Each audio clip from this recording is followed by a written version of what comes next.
안녕하세요. 드림부동산 투자자문의 이동주입니다. 정부에서 21번째 거의 한 달에 한 번꼴로 이번 또 부동산 대책을 발표를 했습니다. 일단 여러분들 가장 지금 궁금해하시고 뭐가 어떻게 좀 바뀌는지에 대한 부분들을 중심으로 빠른 시간에 지금 말씀드리기 위해서 지금 영상을 지금 찍고 있고요. 전체적으로 총평을 해보면 어려워지긴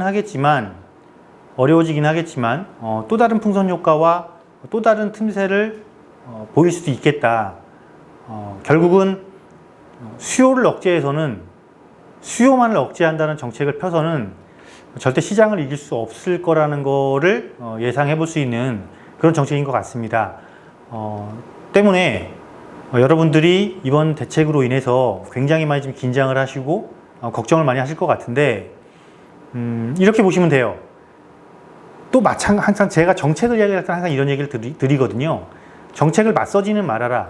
하지만 그 정책을 활용을 하면 오히려 거기서 틈새를 볼 수 있고 내가 승자가 될 수 있다라는 말을 제가 매번 강조를 해서 드립니다. 이번 대책 역시도 그럴 거라는 걸 충분히 예견해 볼 수 있는 것입니다. 다만 내가 움직일 수 있는 운신의 폭이 조금 줄어들었을 뿐이다 라고 생각을 하시면 되겠고요.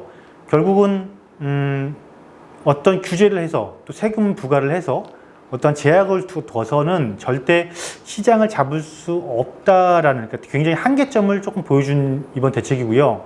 또 하나 좀 이 대책에 있어서 좀 아쉬운 거는 너무 서둘러서 많은 것을 담으려고 하다 보니까 또 다른 부작용이 날 수 있다는 거는 전혀 지금 생각을 못 하지 않았나. 그럼으로써 결국은 또다시 짧은 시간 내에 또 대책이 나오지 않을까라는 것까지 예상을 해볼 수 있는 그런 대책인 것 같습니다. 우선 여러분 시간이 급하니까요. 여러분들 조금 예의주시해야 될 부분들, 이런 부분들을 중심으로 지금부터 말씀드려 보도록 하겠습니다. 자, 참고로 하나 말씀드리자면요, 여러분, 국토교통부 홈페이지가 있습니다. 교통부 홈페이지 가서 그 보도자료라는 가 있어요. 그 메뉴가 있어요. 거길 가시게 되면 이런 그 정부에서 이야기하는 자료를 여러분들도 받아보실 수가 있습니다. 그래서 영상 보시고 추가적으로 궁금하시거나 아니면 뭐 뉴스를 검색을 해서 보시면서 궁금한 사항이 있으시면은 그 홈페이지에 올려놓은 그 자료를 조금 참고하시는 것이 보면서 또 판단하는 것도 다르거든요. 아마 도움이 되실 겁니다. 그래서 지금 시간에는 이렇게 보시면 돼요. 어떤 정책이든지 간에요. 그 정책이 요구하는 방향성을 보시면 됩니다. 무엇을 이야기하냐면 투기 수요 근절 실수요자 보호, 이거는 변함이 없죠. 21번째 대책까지도. 자, 그 다음에 보시게 되면 이번에 조금 다른 것이라면 풍선 효과를 조금 차단해 보겠다라는 것이 눈에 조금 보이고요. 다음으로 또 뭐가 보이냐면 이거예요. 비규제가 보시게 되면 비규제 지역에 집중되는 차단하기 위해서, 그러니까 비규제 지역에 투자자가 가는 걸 차단하기 위해서 많은 곳들을 규제 지역으로 지정을 하겠다라는 것이고, 토지거래 허가구역은 이미 용산이 지정이 됐잖아요. 그래서 그 잠실권과 강남권, 그 삼성 마이스 지역, 이 지역에 그거를 지정하겠다, 이 이야기고요. 지금 오늘자로 서울시에서 지금 검토에 들어갔고 내일과 모레까지 한 이틀 사이에 전부 다 발표를 할 것 같습니다. 세부 지정 지역이라든가 면적에 대한 부분들, 그 추가 나오는 자료를 또 예의주시하시면 될 것 같고요.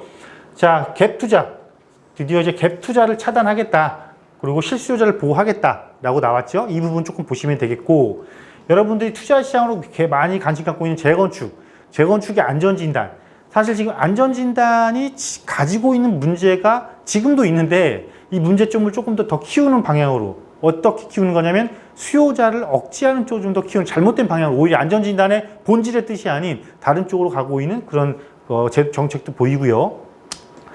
자, 다음으로 주택 매매와 임대사업자의 주택담보대출, 레버리지를 활용한 투자를 차단하겠다. 그러니까 투자 요인을 자꾸 차단하겠다, 지금 이 소리거든요. 자, 이 소리면서 전체적으로는 크게 한 4가지의 분류를 갖고 왔어요. 그래서 무슨 분류냐면 과열 지역의 투기 수요 유입 차단해서 조정 대상 지역을 확대했고 투기 과열 지역을 확대했고, 이러한 것들입니다. 그리고 또 눈여겨볼 거는 실거래를 조금 더 꼼꼼하게 기획조사하겠다. 그리고 자동 조달 계획서에 대한 부분이 확대됐다. 이런 거 보시면 되고, 내가 집이 있는 경우에 내가 내 집을 임대를 주고 내가 전세 자금 만약 대출을 받겠다 그러면 그 기준이 굉장히 깐깐해졌다. 그런 거 하나 보시면 되겠고요. 정비사업 규제는 재건축 안전이다 절차 강화했고, 정비사업 조합원 지위 요건을 강화했다. 이런 거. 예를 들면 투기과열지구와 조정 대상 지역에서 조합원 분양 신청 시 2년 이상 거주를 해야지만이 조합원 분양 신청을 할 수 있다. 그러니까 이제는 조합원이라고 무조건 받는 게 아니다. 2년 이상 거주를 해야 조합원으로 자격을 갖게 된다라고 보시면 되겠고요. 재건축 부담금 제도 개선은 그 초과이익 환수제 말하는 거거든요. 이거는 조금 뭐 지금 당장 급하신 게 아니기 때문에 여기는 당분간은 모든 것을 전부 다 이해하신 다음에 이해하셔도 되는 부분이다. 그리고 무엇보다 이제 이거죠. 가장 최근에 많이 문제가 됐던 법인을 활용한 부동산 투자. 그래서 양도세율에 그러니까 가산세율을 조금 올린다거나 종합부동산세를 비과세 받던 거를 부과한다거나 이렇게 제도가 바뀌는 겁니다. 그리고 이제 항상 나오는 거죠. 가장 강력한 대책의 후속 조치를 꾸준하게 마련하겠다 이거니까요.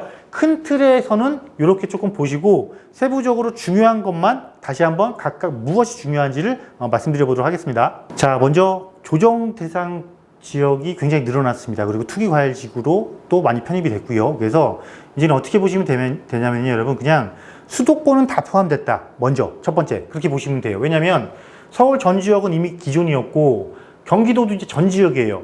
전 지역이고 경기도에서 일부 지역 제외를 보시게 되면 몇몇 지역이 있는데 사실상 투자 수요까지가 가기까지는 굉장히 조금 시장 상황이 만만치는 않고요.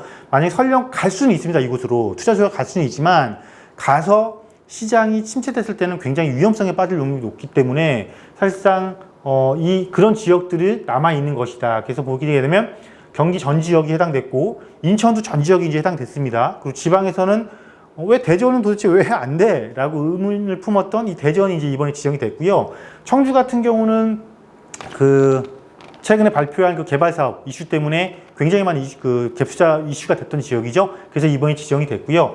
자, 사실은 경기 지역에서 일부 지역 제외한 곳 중에 지금 조금 눈여겨볼 곳이 몇 곳이 있어요. 예를 들면 김포나 동두천 이렇게 끊임없이 지역적으로 개발에 대한 이슈를 갖고 있는 곳들은 마찬가지로 이렇게 지정이 됐으면서 이렇게 예외 지역을 둠으로써 이걸로 인한 풍선 효과가 또 그리 또 미치지 않을까라는 것도 생각을 해볼 수가 있거든요. 특히나 이 지역들은 대표적으로 갭투자 금액이 굉장히 작은 지역이기 때문에 이 지역이 과연 어떻게 움직일지도 여러분 조금 더 보시면 좋겠습니다. 사실 이번 대책에서는 가능하면 이런 말씀을 안 드리려고 했는데 눈에 보이는 건 어쩔 수 없는 것 같습니다. 근데 이걸 말씀을 드리는 이유는 무턱대고 그곳을 먼저 갈 생각을 하지 말고 이제는 조금은 다르니까 조심스럽게 접근을 하셔야 되는 지혜는 필요하다. 대신에 눈여겨볼 필요는 있다라는 의미로서 말씀을 드린 거고요. 자, 이쪽 이제 화면상 보면 이 좌측에 있는 게 이제 투기과열지구로 지정이 된 건데 투기과열지구로 지정이 되면 조정지역과는 조금 달라지는 게 있어요. 그 달라지는 게 뭔지는 잠시 뒤에 지금 말씀드리도록 하고요. 이러이러한 지역, 서울 전 지역, 경기, 특히 성남, 분당, 수정 보면 최근에 지정됐던 수원이나 이런 곳 다 있고요. 안산시 단원구가 들어갔다라는 겁니다. 투기과열지구로. 그리고 군포 들어갔고 의왕도 들어갔고 군포 의왕 같은 경우는 사실은 굉장히 적은 금액으로 요즘 굉장히 전세가 상승률과 매매가 상승률이 조금 높았던 지역이거든요. 이런 지역들 투기과열지구로 들어갔다라는 거 조금 눈여겨보시면 좋을 것 같고요. 다음으로는 우선 조정지역이 이렇게 들어갔다라는 거 한번 눈여겨보시고 이 조정지역과 투기과열지구로 가게 되면 뭐가 규제가 되는지 한번 간략하게 한번 짚어보도록 하겠습니다. 네, 여러분이 아마 그럼 조정지역하고 투기과열지구가 도대체 뭐가 안 좋기 때문에 그렇지? 뭘 규제를 하는 거지? 다시 한번 상기시킬 필요는 있을 것 같아요. 그래서 보시게 되면 조정지역과 투기과열지역 공통되는 부분이 있고 각각이 가는 부분이 있어요. 그래서 공통되는 부분은 뭐냐면 고가주택, 그러니까 시가 9억 초과죠. 여러분들 이 시가라는 거를 좀 예의주시해야 됩니다. 이 시가가 뭐냐면 한국감정원하고 KB 시세가 있어요. 두 개 시세 중에 높은 겁니다. 높은 게 9억을 초과할 때는 실거주 목적을 제외하고는 주택담보대출을 금지하겠다. 그래서 예외, 조정지역 같은 경우는 무주택자가 구입 후 2년 내 전입, 또 1주택 세대가 기존 주택 2년 내 처분 및 전입, 이건 무주택자. 자, 그리고 조정지역에서, 투기지역에서는 1년 내 전입, 또 1주택자는 기존 주택 1년 내 처분 및 전입. 이렇게 조건이 좀 까다로웠거든요. 이게 이번에 다시 또 바뀝니다. 어떻게 바뀐 거냐면 그건 잠시 뒤에 말씀드리도록 하겠고요. 이런 제도가 있구나, 규제가 있구나 라고 보시면 되겠고요. 그리고 2주택 세대는 주택담보대출 못 받죠? 그리고 1주택 세대는 주택 신규 구입만 주담대가 2주택자부터는 주택담보대출 안 해주겠다 이 소린 거예요.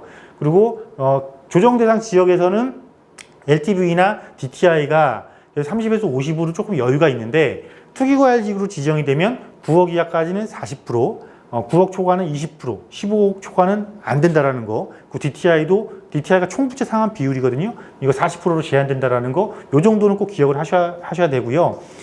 자, 이제 사업자 대출 대해서는 주택담보대출 신규 취급 전면 금지니까 내가 만약에 지금 현재 법인을 갖고 지금 운영하고 계신다 그러면 앞으로 법인을 활용한 주택담보대출 원칙적으로 금지됩니다. 그거 조금 눈여겨보셔야 되겠고요.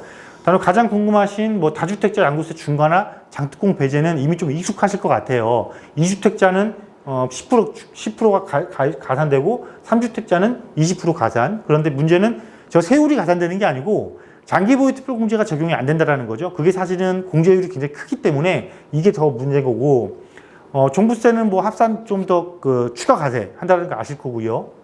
그리고 일시적 2주택자의 종전주택 양도 기간이 1년으로 바뀌었다는 겁니다. 조정대상 지역에서는.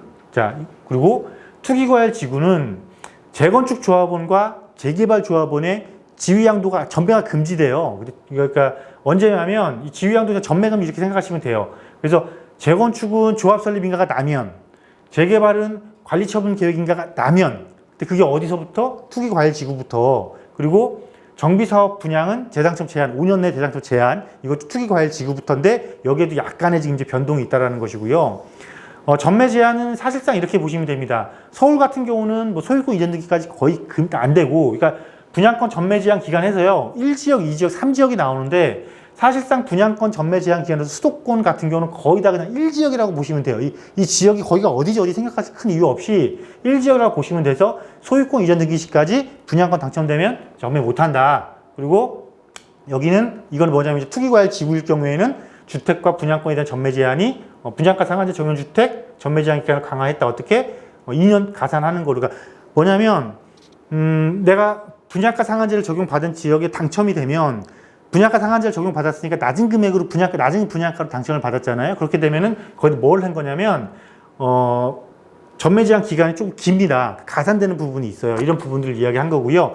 그 다음에 3억 이상 주택 취득 시 자금 조달 계획서 신고가 지금 의무화돼 있어요. 어디? 조정대상 지역과 투기과열 지구. 그런데 이것도 바뀌었습니다. 어떻게 바뀐 건지 한번 말씀드려 보도록 하겠습니다. 자, 아무래도 이번에 바뀐 규제 정책 중에서 여러분들이 가장 먼저 신경을 쓰셔야 될 부분이 이 부분이에요. 뭐냐면 자금 조달 계획서 제출 대상이 확대됐다는 겁니다. 앞서 말씀드렸죠. 조정대상 지역과 투기과열 지구는 3억 이상부터 자금 조달 계획서 제출해라 이렇게 돼 있는데 이게 이제 어떻게 되는 거냐면요. 어떻게 바뀌는 거냐면 거래 가액과 무관하게 제출해야 되는 거예요, 이제. 그러니까 3억 이하짜리여도 이제 다 제출을 해야 되는 거예요. 그러니까 여러분들이 이제는 조금 운신의 폭이 좀 줄어들었다. 그러면 언제부터? 시행이 언제부터냐면요.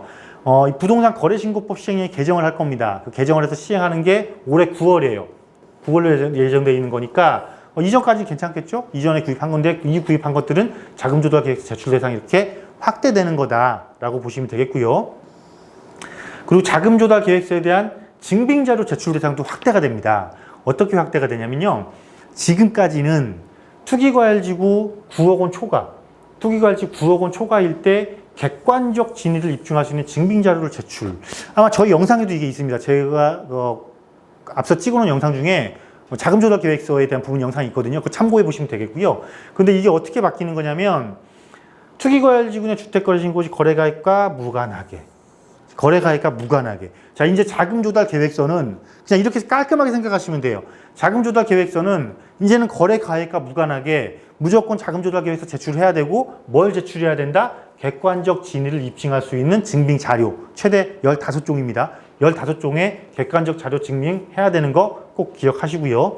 이런 것만 준비하시면 사실 그렇게 어려울 건 없어요. 왜냐면 내가 불법적 자금만 아니고 정상적인 자금이다. 예를 들면 징여했다. 징여세 내겠다. 이 생각을 하시면 되는 거기 때문에 이 부분은 크게 무리는 되지 않겠지만 그래도 혹시나 잘못 챙겨서 관심의 대상이 되는 순간 굉장히 또 안 좋은 불이익을 받을 수도 있으니까요. 예의주시를 해보시고요. 가장 먼저 이 부분을 조금 체크를 해주셨으면 좋겠습니다. 네, 다음으로 이 부분인데요. 주택담보대출 및 전세자금 대출 규제 강화인데 이거는 어떻게 보면은 투자자한테만 불리한 것도 아니고요. 지금 현재 보면 전체적인 대출 규제가 금융 규제 자체는요. 실수요자한테도 상당히 조금 불리한 구조로 가고 있어요. 특히나 갈아타기를 하기 위한 실수요자한테도 조금 불리한 구조로 가고 있으니까 이러한 부분들은 조금 꼼꼼히 체크를 해서 나중에 뭐 수정을 위한 국민청문회라도 한번 해야 되지 않을까. 솔직히 그런 마음이 조금 있긴 합니다. 근데 어쨌건 규제를 시행을 했으니까 이 부분 꼼꼼하게 체크를 해보셔야 될 것 같고요. 자, 규제 지역 내, 이제는 규제 지역 내 그러면 조정대상 지역이 기본적으로 들어간다고 보시면 돼요. 과거에는 조정대상 지역과 투기과열지구가 약간 구분되는 면이 조금 있었다면 이제는 규제 지역 그러면 조정대상 지역은 부터 시작을 하는 거고 사실상 모든 제약은 다 들어가 있다 이렇게 생각을 하시면 됩니다. 그래서 무주택자 같은 경우는 시가 9억 원 초과주택을 구입할 때 뭐 1년 내 전입해라. 1년 내 전입해라. 이렇게 해놨단 말이에요. 그 조정대상 지역은 2년 내 전입해라. 이렇게 돼 놨는데 자, 어떻게 바뀌느냐. 전 규제 지역입니다. 투기 지역, 투기과열지구 조정대상 지역, 주택 구입을 위해 주택담보대출을 받는 경우, 자, 어쨌건 내가 주택담보대출 받았다. 그러면 그 가격이 얼마인지 상관없이 그것도 언제 내 6개월 내에 전입금을 부과하는 거예요, 이제. 그 기간이 더 줄어드는 거죠. 그럼 나는 그냥 전부 다 현찰로만 구입하겠다. 그럼 뭐 해야 돼요? 자금조달 계획서에 그 현찰을 객관적으로 입증할 수 있으면 돼요. 근데 어쨌건 대출을 조금이라도 낸다? 그러면 6개월 내에 무조건 그 집에 전입해라라는 겁니다. 이거 꼭 기억하시겠고요. 다음 이제 1주택자죠. 1주택자 같은 경우는 1년 내 기존 주택 처분 및 신규 주택 전입 의무예요. 이걸 어떻게 바뀌는 거냐면 조정대상 지역은 2년, 투기과열지구부터는 1년 이거였는데 이제는 전 규제 지역, 세 곳이 다 포함된 거죠. 전 규제 지역 내 주택 구입을 위해 주택 받고 주택 대출을 받는 경우 6개월 내 기존 주택 처분. 자, 6개월 내. 이게 뭡니까? 그러면 이거 지금 1주택자잖아요. 1주택자인데 1주택자가 이 경우는 뭘 하는 거겠어요? 이거 지금 갈아타기 하는 거잖아요. 갈아타기 하는데 갈아타기 하면서 주택담보대출 받았어. 그러면 언제? 6개월 내. 그럼 일시적 2주택 기간이 지금 현재 1년인데 이게 몇 개월로 주는 거예요? 6월로 주는 거예요, 이거. 이렇게 되면. 그죠? 이 부분 반드시 체크를 하셔야 될 것 같고요. 자, 적용 시기는 항상 뭐든지요, 여러분. 언제부터 적용하는지를 보셔야 돼요. 언제부터. 자, 언제부터 적용한대요? 행정지도 시행 이후. 그럼 행정지도 시행은 언제 한다는 거예요? 전산개발 및 준비를 감안하여 7월 1일부터 시행 예정. 즉, 바로 다음 달부터 시행하겠다라는 이야기니까 이거 굉장히 아무래도 대출 받는 규제에 있어서는 대출 실행이 언제 되느냐가 중요한 거거든요. 그러니까 설령 지금 만약에 혹시 지금 대출 진행하고 계신 분들요, 빨리 가서 자서하셔야 돼요. 네, 이거 기억하시면 되겠고요. 그리고 보금자리론 뭐 이런 정책자금 받을 때 조건을 조금 까다롭게 하겠다. 그러니까 전입 및 의무 이런 거 하겠다는데 중요한 건 우리가 일단 갭 투자 방지 이렇게 조금 눈에 되는 이슈를 조금 보셔야 되는 거니까요. 자, 갭 투자 방지를 위한 전세자금 대출 보증 이용 제한 강화해서 현재는 시가 9억 초과 주택 보유자 했을 때 뭐 대출을 즉시 회수한다거나 어쨌건 불이익을 주고 있는데 자, 9억 초과했단 말이에요. 9억 초과를 어떻게 어느 정도까지 바꾸는 거냐면 3억 원 초과 아파트. 3억 원 초과 아파트를 신규 구입하는 경우. 자, 보세요. 잘 보세요. 시가 9억 원 초과 주택 보유자에 대한 전세대출 보증 제한. 전세대출 받은 후 9억 원 초과 주택 구입 시 대출 즉시 회수. 여기는 아파트란 표현은 없어요. 자, 투기지역, 투기과열지구 내 시가 3억 원 초과 아파트. 그러니까 지금 아파트를 굉장히 지금 타겟으로 삼다는 걸 우리가 알 수 있겠죠? 3억 원 초과 아파트 신규 구입하는 경우 전세대출 보증 제한 대상에 추가. 안 해주겠다는 거예요. 안 해주겠다. 그래서 이제 주택자가 3억 초과 아파트를 구입하면은 내가 거기 입주 못해서 내가 전세를 얻어야 된다. 근데 그 전세 보증을 좀 대출을 받아야 된다. 안 해주겠다라니까 그렇게 알고 계시면 되겠고, 또 뭐예요? 전세 대출 받은 후 내가 이미 전세 대출 전세 살고 있어요. 근데 다른 집을 살려고 그 집을 샀단 말이죠. 근데 그 집이 3억 원 초과 아파트예요. 그러면 전세 대출 즉시 회수하겠다라는 거예요. 그러니까 이거 굉장히 조심해야겠죠. 지금 현재 임대로 거주하면서 투자용으로 집을 사시는 분들 이거 조심하셔야 된다. 그리고 보증기간 내 개정 시행을 유효하니까 어쨌건 지금 시행이 언제부터라고 아까 나왔죠? 보면은 적용 시기가 어떤 그 금융가 시행 시기 고치는 거니까 다음 달 7월 1일부터 금융 규제는 본격화된다라고 보시면 돼요. 그리고 주택도시보증공사의 전세대출 보증한도를 축소합니다. 지금은 다주택자, 뭐 2주택자는 이미 전세대출 보증이 안 되고 고가지 1주택자도 안 되는데 이거를 금액을 더 줄이겠다라는 거예요. 수도권 5억, 지방 3억을 최대 보증한도 그냥 2억 원으로 줄인다라는 거니까 이거는 뭐냐면 어떻게 보면 이건 시장의 역효과도 날 수 있습니다. 상당히 이건 조심스럽게 건드렸어야 되는 건데 이러면 시중에 전세 물량은 더 없어요. 시중물이 더 줄어들겠죠. 그러면 반전세 또는 월세 물량이 늘어나면 역으로 생각하면은요. 그럼 전세값은 더 올라갈 확률도 높겠다. 이것도 우리가 유추를 해볼 수 있겠고요. 어쨌건 이런 대책으로 인해서 많은 부작용도 지금 창출되는 것도 눈에 굉장히 보이는데 왜 이렇게 이거를 만들고 입안하는 분들은 개정하는 분들은 그것까지 눈에 못 보는지 굉장히 좀 궁금증이 가는 부분 중에 한 곳이긴 합니다.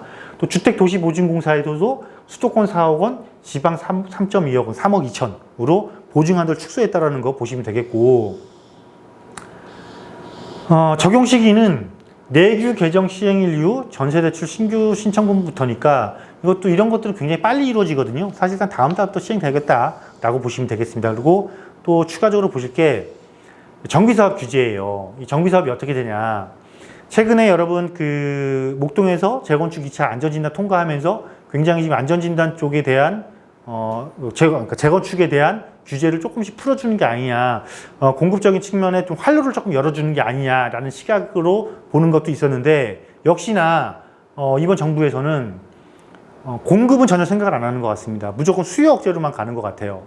이 이야기는 뭐냐면 정비사업 규제를 정비하는데 결국은 또 규제를 해서 수요를 억제한다라는 거고 공급량 자체를 지금 줄이겠다라는 거기 때문에 누가 이기는 거냐면 시간과 싸워서 버티는 사람은 이길 수밖에 없는 구조를 조금 만들어 놓는 거거든요. 사실 굉장히 안타까운 부분 중에 한 곳입니다. 특히나 제가 최근에 이 관련해서 지금 논문을 지금 하고 있는데 거기서도 이 안전진단 제도의 허점이 굉장히 눈에 많이 보임에도 불구하고 정부에서는 왜 그 허점을 못 보고 있는지 굉장히 안타까울 따름인데 어쨌든 규제를 하니까 여러분 조금 예의주시를 해야겠죠. 자, 안전진단의 구조적 독립성 강화. 그러니까 좀 복잡하게 생각하지 마시고 현재 시, 군, 구에서 진행하는 그러니까 서울시 같은 경우는 구청에서 1차 안전진단을 해요. 그래서 최근에 목동 6단지 같은 경우는 6단지가 2차 적정성 검사를 통과한 거고 11단지 같은 경우는 1차 안전진단을 통과한 건데 1차 안전진단을 조건부로 통과를 하게 되면 2차 안전진단을 받으셔야 되거든요. 그래서 이 시군, 그러니까 구청에서는 당연히 1차 안전진단을 거의 다 통과시켜 줄 수밖에 없거든요. 여기에 대한 조금 그런 것들을 1차 안전진단 통과로 인한 지역 부동산 시장의 과열을 조금 방지하자는 차원인지 몰라도 이거를 다 어디 주제 넘기는 거냐면요. 시도로 넘깁니다. 시도로. 시군구를 시도로 다 넘기는 거예요. 그러니까 상위 기관으로 다 넘기는 거예요. 그러면 서울시 같은 경우는 구청장이 1차 안전진단 안 한다는 거예요. 그러면 1차부터 누가 하겠다? 서울시에서 하겠다라는 거니까 아무래도 좀 깐깐해질 수밖에 없다. 그리고 이거는 언제부터 도시및 주거환경정비법 개정 후 그러니까 올 12월에 법을 개정해서 내년 상반기에 시행을 하겠다. 법 개정 이후부터 신청하는 것들은 이런 규제에 들어간다. 그러니까 조금 쉽게 말해서요. 그냥 안전진단 지금도 까다로운데 또 더 까다로워지는구나. 이렇게 보시면 돼요. 이렇게 보시면 되고 자, 부실 안전진단에 대한 기간 제재 강화. 여기서 보시게 되면 보고서 부실 작성에 대한 처벌 규정이 없어서 사후관리가 부재했다. 이거를 뭐냐면 안전진단 보고서 부실 작성하게 되면 과태료 물리겠다. 즉, 이 보고서를 작성하고 평가하는 그 책임자한테 또 책임 기관한테 그 기관한테 책임을 묻겠다라는 거기 때문에 지금 조금 진보적으로 풀려나갔던 이런 규제, 안전진단 평가가 다시 굉장히 보수적으로 일단은 당분간은 전환될 수밖에 없다라고 보시면 되고요. 또 2차 안전진단이 현장조사를 강화한다. 이제 2차 안전진단에서 만약에 현장조사가 제대로 안 이루어졌다면 그 안전진단, 2차 안전진단이 기관에서는 통과를 했을지 몰라도 시에서 다시 판단을 해서 보류시켜버리겠다는 거예요. 그러니까 사실상 2차 안전진단에 대한 다시 한번 평가를 하겠다는 이야기가 되는 거니까 절차가 하나 또 늘어난다. 이렇게 보시면 되겠습니다. 자, 대책 발표 후 2차 안전진단 의뢰사업부터 즉시 시행을 하겠다는 거예요, 이거를.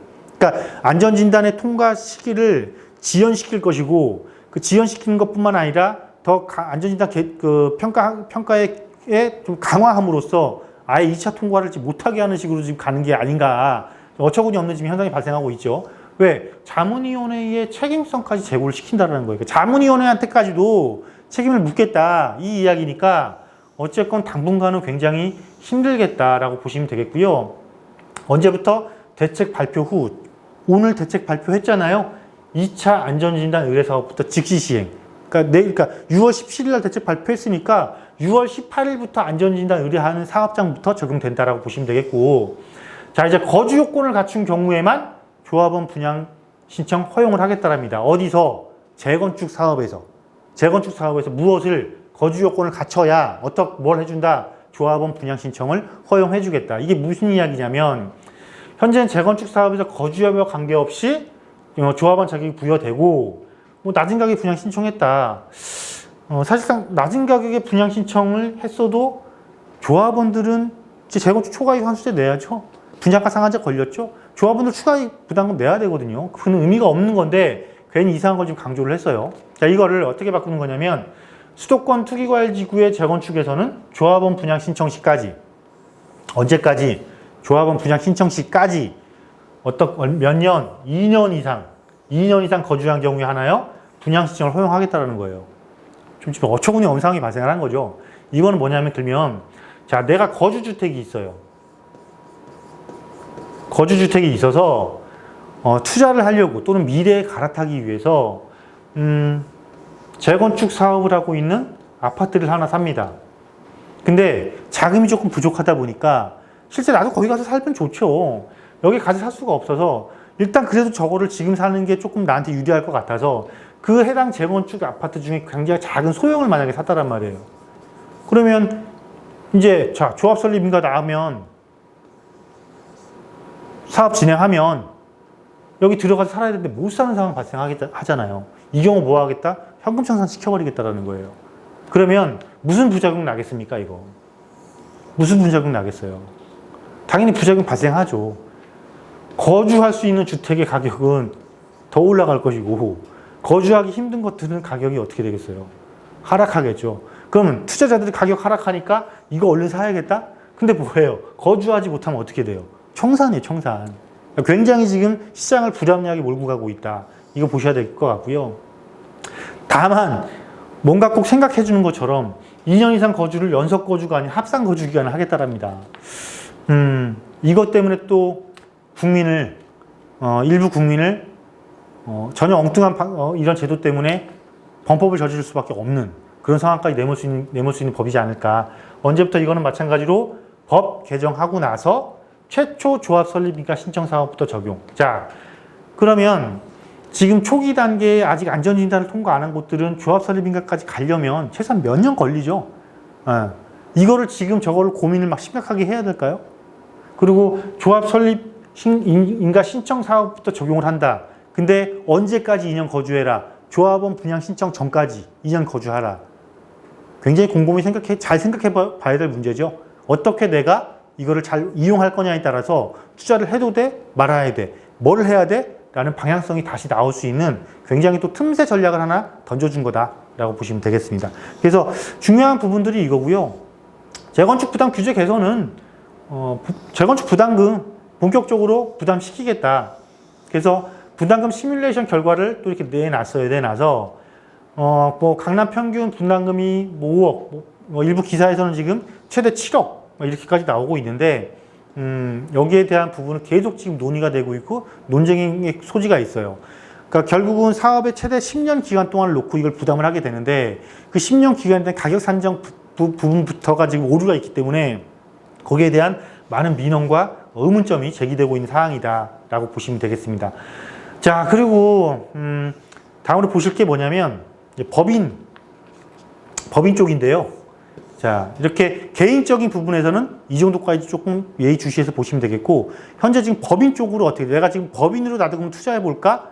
법인이 얼마나 유리한데? 라는 부분들 고민하고 계신 부분이 좀 계실 텐데요. 물론 이렇습니다. 지금부터 일단 한번 보고 법인 쪽은 어떻게 바뀌는지 한번 보고 한번 말씀드려보도록 하겠습니다. 자, 법인을 활용한 투기 수요 근절을 하겠대요. 그래서 매매와 임대사업자 대출 규제 강화, 뭐 그냥 담보대출 뭐 안 해줄게 이 소리입니다. 안 해줄게니까 어디 모든 지역에 담보대출 안 해지겠다. 규제 지역, 비규제 지역 모두 포함해요. 모든 지역입니다. 이거는 법인으로 해서 규제 지역뿐만 아니라 비규제 지역도 이제 주택담보대출 안 해주겠다예요. 이게. 그리고 주택 매매 임대 사업자인 경우라도 국토부가 인정하는 예외 사유에 해당하는 경우, 그러니까 국토부가 인정하는 예외 사유가 뭔지를 우리가 또 봐야겠죠. 예. 지금 시간상 그건 좀 넘어가기로 하고요. 자, 행정지도 시행 이후 신규 대출 신청분부터, 그럼 행정지도를 언제 할 거고 시행이 언제인데, 자, 보시게 되면 올해 7월 1일부터 시행할 거예요. 그럼 그 전에 계약한 거는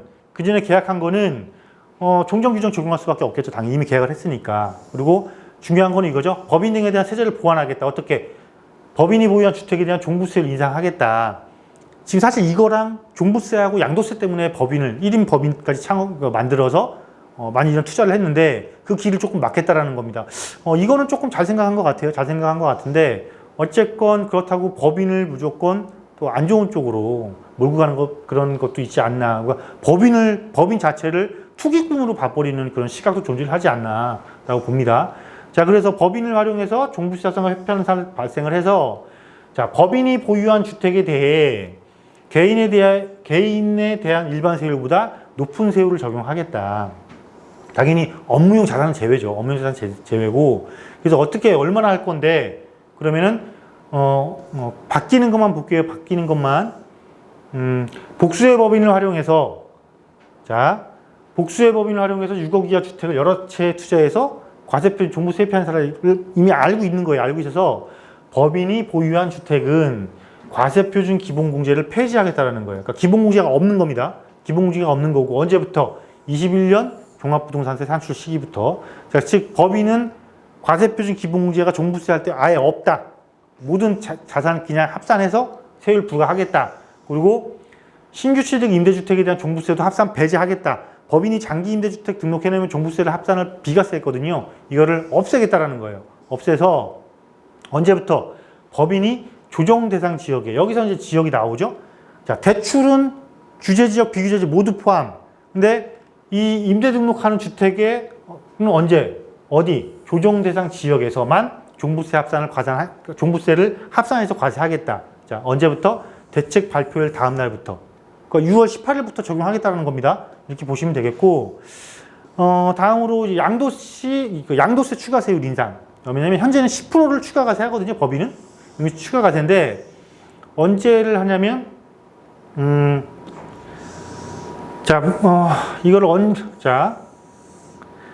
법인의 양도 차익에 대해서 10에서 25%에서 양도세 소득이 10% 추가인데, 임대주택 등록을 추가과세 제외했던 거를 법인이 새로 임대 등록하는 주택에 대해서는 추가세율 무조건 적용. 그리고 10%였던 세율을 20%로 인상. 20%로. 그러니까 10%에서 20%로 인상되는 거니까 법인세가 200억, 그러니까 법인 소득 200억 이하면 법인세가 20%거든요. 20%. 기본 플러스 10% 해도 양도세 30%니까 법인 활용한 투자할게 이거 했는데 이제 20%를 가산하니까 기본으로 몇 프로?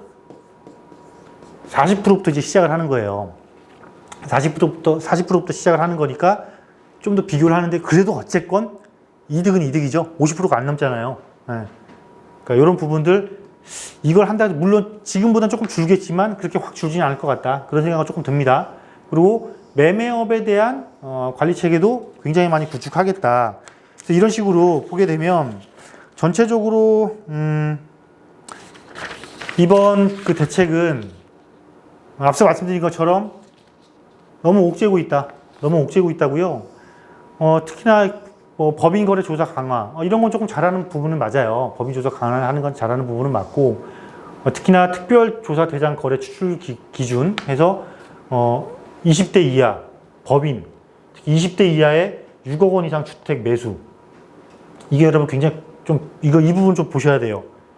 20대 이하 6억 원 이상 주택 매수 특히 법인에서 법인이 과밀 억제커녕 왜 법인 설립 후주택 매수하는 거 이런 부분도 꼼꼼하게 보는 거니까요.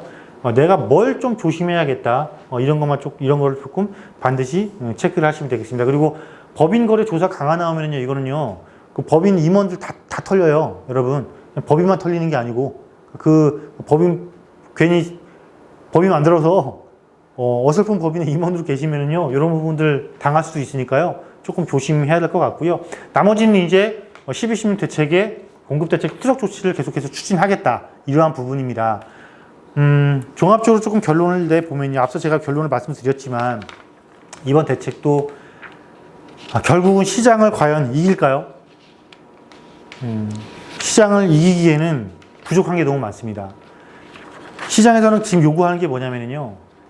내가 원하는데 공급 좀 해줍니다. 왜 서울을 예를 들면 얼마든지 고밀 개발할 수 있는 곳도 많고요. 또 재건축 재개발 시장이 처음에 이슈화가 돼서 가격이 올라간다고 그거를 자꾸 모든 걸 투기수로만 보지 말고 거기에는 사실 실거주자도 굉장히 많거든요. 그러한 분들조차 투기자로 지금 완전히 다 몰아가고 있는 이런 지금 모습을 보이고 있는데요. 이렇게 공급을 해주지 않고 수요만 억제한다라고 해서 과연 이 시장이 잡힐까요? 당분간은 이 시장을 이제 분석을 해야 되니까 당분간은 가격이 약보합으로 전환될 확률이 높습니다. 그리고 재건축은 조금 위축될 확률이 높습니다. 그럼 재건축을 잡을 거면 재개발도 잡든가요, 차라리. 재개발은 열어놓고 재건축 이렇게 잡으면 어떡합니까?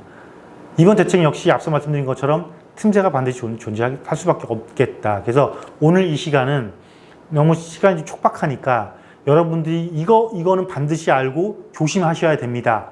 나에 대한 것만 중점적으로 좀 짚어봤고요. 향후 이 제도가, 이 규제책이, 이 대책이 시장에 어떻게 영향을 미쳐갈지는 그때 상황 봐가면서 제가 틈틈이 다른 거를 이야기하다가도 말씀드릴 수 있고요. 따로 말씀을 드릴 수도 있겠고요. 근데 이거는 어쨌건 굉장히 급한 마음에 좀 급한 영상 제작을 했으니까요. 조금 앞뒤가 안 맞았다. 좀 이해하기 어려워. 이런 부분이 있다면 다시 되돌려 보세요. 되돌려 보시고 찬찬히 보시면 이해가 가실 거고요. 말씀드렸던 보도자료 다운받아서 같이 보시면서 제 이야기를 들으시면 훨씬 더 이해가 빠를 겁니다. 오늘 시간은 여기서 마치도록 하고요. 다음 시간부터 여기에 관련된 부분들 하나하나 부분들 다른 이야기 할 때 저희 방송 잘 봐보세요. 제가 다른 것들 할 때 특히 고민 상담할 때 아니면 현장을 나가서도 제가 항상 이야기를 하면 이런 정책적인 이야기를 중간중간 섞어서 이야기를 하거든요. 그러니까 항상 저희 영자TV 계속 꾸준하게 시청을 하시면은 이러한 부분들 놓칠 수 없게 또 잘 활용할 수 있게끔 제가 훌륭한 길라잡이가 되어드리도록 하겠습니다. 오늘 여기서 마치도록 하겠습니다.